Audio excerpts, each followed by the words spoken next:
This talk is actually a project together with Tore Chr and Michaelsen, because he did a lot of work on the west coast of Norway, but he wasn't able to come, so I present also his results in this talk. Just a short introduction again about bats in Norway. We have 12 species. Well, this shows the distribution of those species, mainly southern part of Norway. Only the northern bat has a range above the Arctic Circle. From these 12 species, there are about 6 species occurring regularly in houses. And they cause from time to time problems. The long-eared bat doesn't cause that many problems. The party-colored bat, we only have 2 colonies, so there's nothing to say about it either. But the whiskered bat, the Brand's bat, the soprano pipistrelle and the northern bat, they are quite common, and they can cause problems for people. Of course, most of the problems are of psychological character, but there are also real problems with bad smell in the houses. It's mainly the soprano pipistrelle and the northern bat who cause the most problems, because the northern bat is distributed throughout the whole country, and the soprano pipistrelle can have very large colonies. So I will give a short introduction into those 2 species. The soprano pipistrelle can have colonies up to several hundred, up to 1,000 individuals in one colony. It occurs in trees from time to time, but it also likes buildings, different types of buildings. It very much likes houses with flat roofs, but it also occurs in a couple of other types of houses or buildings. The northern bat occurs very seldomly in trees, but it's very common throughout Norway, and mainly it likes chimneys and roofs. So it's very easy to find when you have a problem with the colony and you go upstairs, and you find the animals very quickly along the chimney. The colonies are not so big. They are about, well, normally between 20 and 40 animals, but they can also have up to 100 females in one colony. We have a bat helpline in Norway. It's a project started by the Norwegian Zoological Society, and everybody can call, and we get about 150-200 calls each year of people who find bats, but also a lot of people who have bats in their houses, and they are concerned about what it means for them. And until recently, a lot of people call and just ask what they can do if they have bats and want to get rid of them. And the normal advice is then wait until autumn when the bats have left, and then close the attic or the entrances. But that's of course not a very good solution for the bats. I visited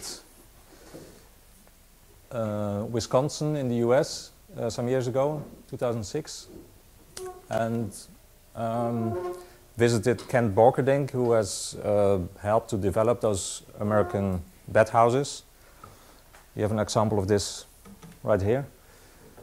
It was a very interesting trip, and they in the US and in Canada, they use American bat houses to try to get bats out of the house and into the bat house without excluding them from the building. But they also use it. This is on a camping where they use it to fight mosquitoes. And well, Myotis lucifugus is a very common species in those houses. So this inspired me and Tore Christian to try the American bed houses in Norway. And Tore Christian, he lives on the west coast in Ålesund. And this is really the typical Norwegian landscape, which you know from all the perspectives and the books, with fjords and high mountains, steep hills. And he's doing a PhD on several bat species. And he was actually the guy who started using bat houses in Norway, in this area, which I show here. I will present results from 16 or 17 cases, or 16 or 17 bed houses, but I just picked 4 cases to illustrate what happened to the beds. So this was an Aptesicus nelsoni northern bed colony in a house. The bed house was first placed on the house on the east side. The northern beds discovered the bed house at once, and they used it. But the owners of the house, they want to have it further away, so there was a second bed house set up on the barn. Here you see the barn, parallel to the one on the house, and then the beds moved from the house to the barn. So that was actually a quite successful story for the northern beds. And they didn't block the entrance, so the beds just moved freely from the house to the bed house. You see the northern beds. Second example is there was a big Pipistrellus pygmaeus colony in a building. A 3-chamber bed house was put on. Yeah, it's probably hard to see, but and there were a few years with just excrements and a few animals, but after some years there were the number of beds were increasing. But then, unfortunately, the people did want to renovate the house, and they didn't want the beds there, so they removed the bed house without asking. So that's one of the problems, that people still don't like the beds, even if they move in the bed house.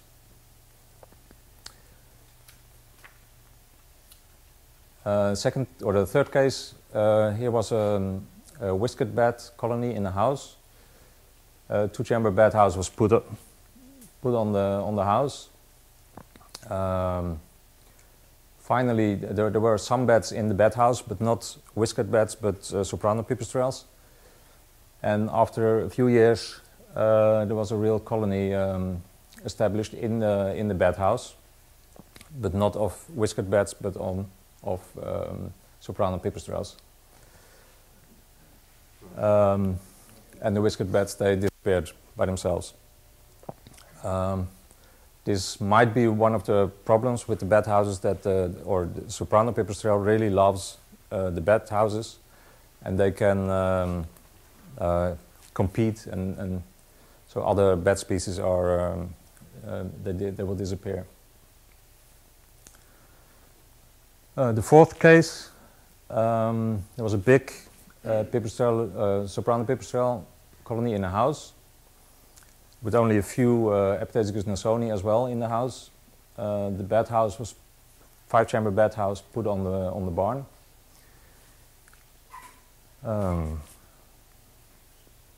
Nothing happened for a long time. Then there was put up a second bed house on the house itself, a 2-chamber bed house. Nothing happened. And then all of a sudden, the numbers increased on the barn.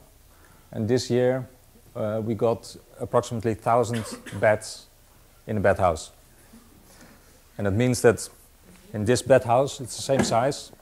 You have 1,000 soprano pipistrelles.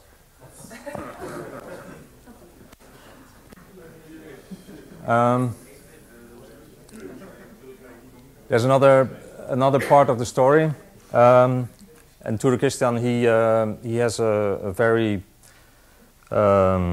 extended research in that area, and he has transponders and ringing, bending of soprano pipistrelles in the valley.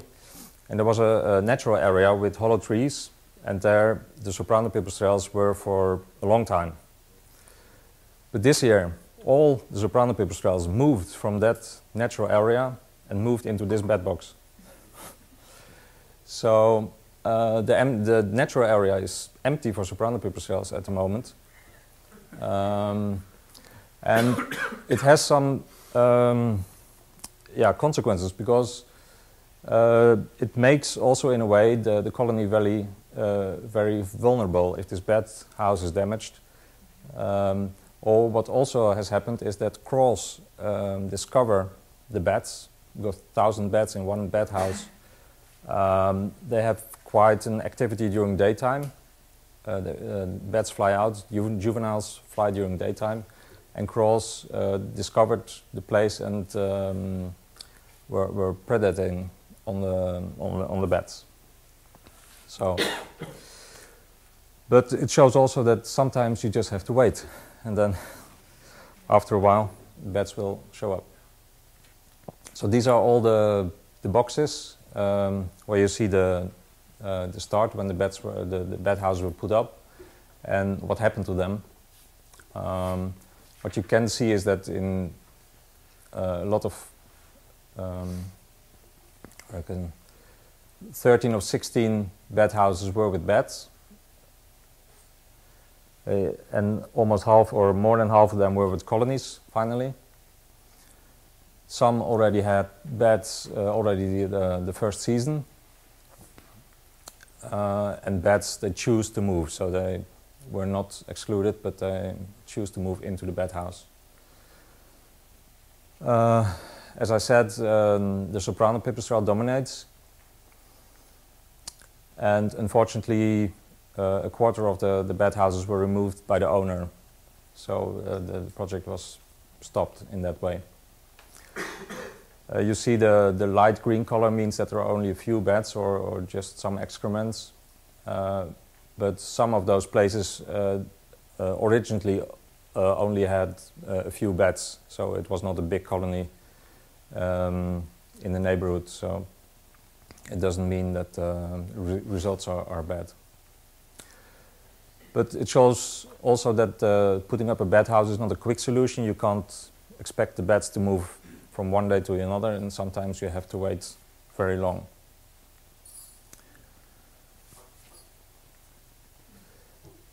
Inspired by the American bed houses and inspired by the work done by Tore Chr, we got a company to build bed houses for us. And they produced the bed houses, 5-chamber bed house.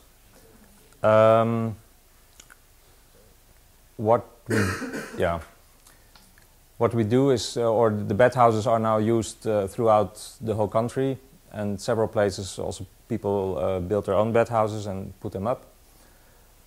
And what we do on this helpline, we got a project financed by the government and by the national bed management plan, that if people really have a problem with beds, we just say, okay, what's your address? We send you a bed house. So all the problematic colonies, they can get a bed house for free. But in return, they have to report on what happened with the animals. So at the moment, about 60 bed houses are distributed on that, in that way. And last year, I got an interview with a larger newspaper about bats, and the question was mosquitoes and what you can do to fight mosquitoes. So I said, yeah, just put up a bed house. And it was on one of the main pages on the newspaper, and it was a really rush. In 2 weeks, 200 bed houses were ordered from this company. So at the moment, 350 bed houses are sold by this company to private homes. And I noticed a difference in the helpline that now people just fewer people are calling because they complain about beds, but more people are calling because they want to have beds and ask how you can do this.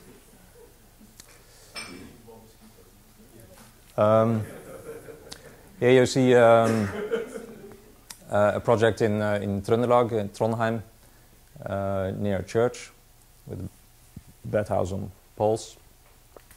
Yeah, and then Tore had this experiment this summer to look what kind of temperatures you get in different types of bed houses and bed boxes. And he made it like this. He put a mesh in the entrance, so there were no beds were allowed to enter to the bed box, because the beds, they also produce heat themselves. So he just wanted to know what temperatures are in the bed boxes before the beds enter it. And here are some results. The front reach, the front chamber of a bed house can reach up to almost 50 degrees, even so high up in the north. So that's a really high temperature. If you just have one chamber in your bed house, the beds don't have a possibility to choose. And when the temperature gets that high, they might have to leave during daytime. And yeah, it's not a very good option to just have one chamber. With two chamber, you get more variety. But when the beds enter the bed house, the temperature rises with 5 degrees.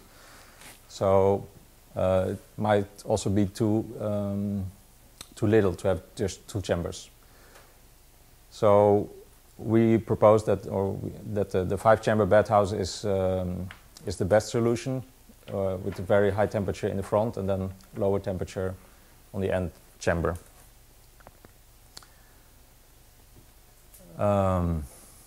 Yeah. So the temperature changes little during the night, but that means also in that part of Norway you have sunlight almost all the day around, so that influences the results.